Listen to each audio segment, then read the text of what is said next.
বিকালবেলা আমাদের কাছে একটা গোপন খবর আসে যে এটা একজন মহিলা আহ, বাংলাদেশ নাগরিক, উনি নাকি এয়ারপোর্ট পিএস এর এয়ারপোর্ট এমবিবি এয়ারপোর্টের কাছাকাছি ঘোরাফেরা করছেন।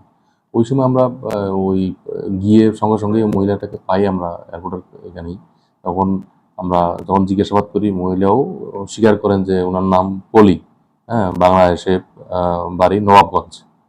তো উনি ওই সময় ওনার কাছে কোনো পাসপোর্ট বা ভিসা বা কোনো কিছু নেই। আমরা জিজ্ঞাসাবাদ করে উনি বললেন যে উনি ইলিগেলি এসেছেন। সে সঙ্গে সঙ্গে ওনাকে আমরা ডিটেন করে থানাতে নিয়ে আসি এবং ওনার বিরুদ্ধে আমরা আইনানুগ ব্যবস্থা নিচ্ছি। বাকি উনি কোথা থেকে এসেছেন বা কিভাবে এসেছেন এগুলি আমরা ইন্টারোগেশন করেই আমরা জানতে পারবো। Step into a place full of new ideas and opportunities at Techno India University Tripura, where you learn, grow, and build your future. A place that truly helps your dreams become a reality.